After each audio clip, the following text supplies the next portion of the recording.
And so it turns out that people that are very visual use visual language, and they tend to talk faster because they're firing off pictures in their head. And the people that are auditory talk at a normal pace. And then people that are kinesthetic sometimes talk a little bit slower than the rest. And they use feeling words like impact. You've come across this before, Joe?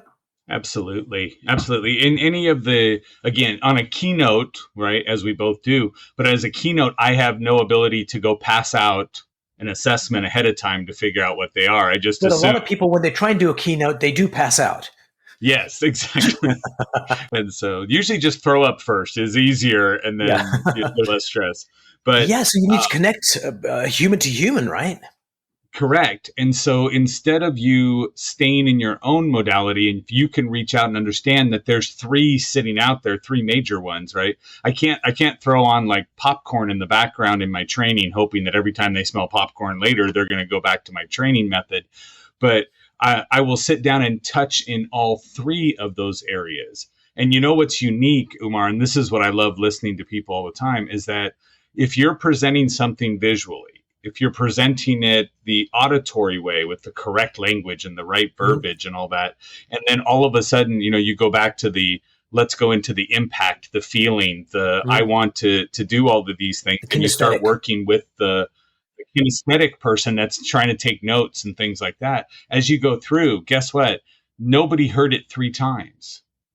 Oh, yeah. Right. As you're presenting it and going through, they don't go, wow, he repeated himself, 2 different ways on top of what I heard, because they don't speak it. And so somebody speaking Spanish, Chinese, and English, if you only speak Chinese, you're not going to understand the other words.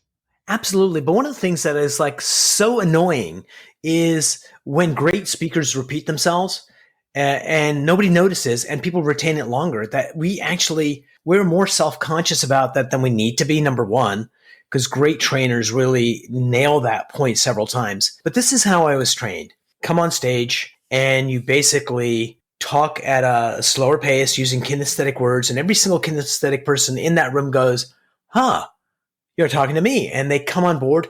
You don't lose the other people. They're just like not as interested. And then after a minute or two, you start speeding up to auditory, use auditory words. And because you've built up rapport with the kinesthetics, they stay with you. And then after a little while, you go to the fast visual stuff using visual words, and then you come back down. And it's almost like you're doing the scales in a way. 1, it makes your talk more interesting. 2, everyone connects. And 3, it forces you to be more engaged because you're not just up there parroting some kind of thing you've done a million times, that you're paying attention to body language and connection. And I think bringing that back down to sales, it's, at least my worldview, it's not about me. It's about you, my customer. And if I can pay attention to you and you feel attended to, that we move further along on that sales conversation rather than I'm talking and you're like basically disconnected from me. Absolutely. When it comes to sales itself, right?